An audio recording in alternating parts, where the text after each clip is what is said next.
I later discovered that some fee charges prohibited in the minimum service package were already in breach of existing legislation. A subsequent set of recommendations resulting from the extensive consultations with all deposit-taking institutions and various stakeholder groups was submitted through the Bipartisan Economy and Production Committee, chaired by Mr. Carl Samuda of the then opposition to the full House, and that set of recommendations was approved.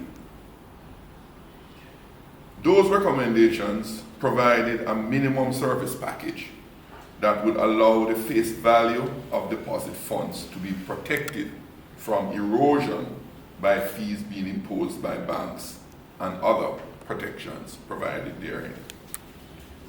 In this minimum service package, it provided for protection for having deposits for extended periods in your accounts not being affected. Fees for adding more money deposited to your accounts not being affected. Fees for making withdrawals to your account not to be anymore. Fees for inquiring on transactions against accounts being held. Fees for cashing checks. Fees for making withdrawal from their salary payments. Fees for doing transactions in some banks on Saturdays while the bank is open for normal business. Fee from minimum balance accounts reoccurring until they fall below zero. In fact, they go into minus amounts. The provisions in the recommendations in the bill do not apply to fees charged for financial products offered by banks. That is, fees involved with loans, mortgages, overdraft facilities, and other financial instruments that may be negotiated between a customer and the bank. As a result of no action by the government, the recommendations were then placed in a bill which I tabled in latter part of 2017 and debated in the House on February 13, 2018. The government of Prime Minister Holness used its majority and defeated the bill en bloc. The People's National Party opposition voted in favor of the bill en bloc. Subsequent to tabling the bill, I later discovered that some fee charges prohibited in the minimum service package were already in breach of existing legislation, such as the dormancy fee, and that I would take legal action in that regard. As for the check encashment charges, I asked the BOJ at a standing finance committee meeting in January of this year if they had ascertained if such charges were in breach of the Bills of Exchange Act. The governor promised to do so and advised.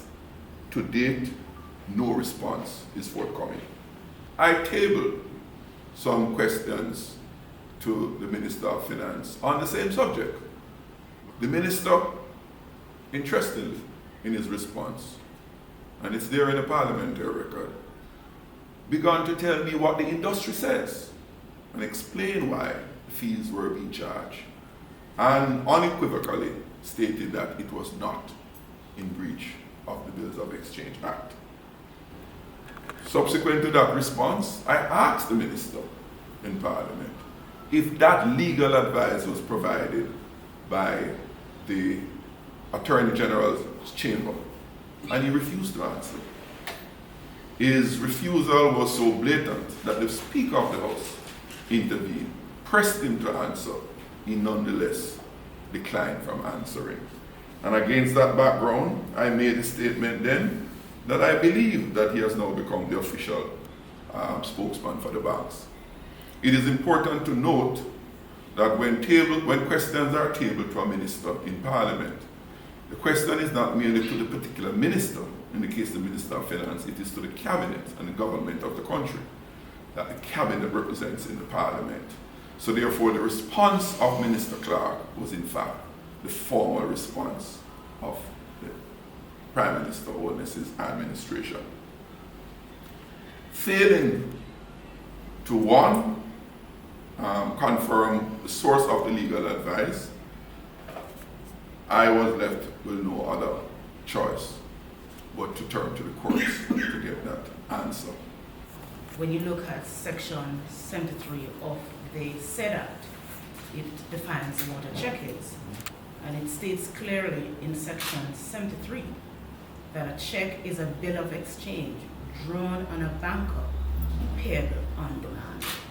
So as we continue to prepare for this challenge, we continue to bear these things in mind. It is much more than the $385, but that sum is also important when you think of the many persons who have been affected and continue to be affected by this. When a bank, like all other business, establishes its operation, there is operating costs to provide the service or to produce the commodity that you're producing.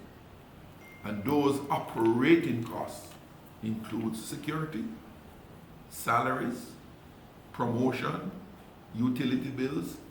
All those make up your operating expenses to produce the product. And then you price the product or the service in a way to make your profit. It must not be lost that deposit-taking institutions, it's not like any party shop around the place or a jerk stand. It is a license given to an individual or organization charged with certain set of responsibilities to take deposits,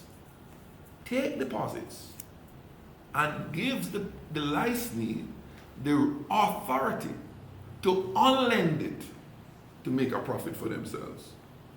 Banks don't lend their own money, they lend depositors' money. So it's the depositors' money is the source of their lending. They ought to work out. One might ask, why don't they cut the salaries of some of their employees to cover those security costs, like all other business do when you have to manage your operating costs? So it's a bit disingenuous to now say we have to do these things, security, as if it's a special favor that you're granting to the depositor. You are not. You have an obligation under your license to protect the funds. And in that regard, we will deal with some other matter arising.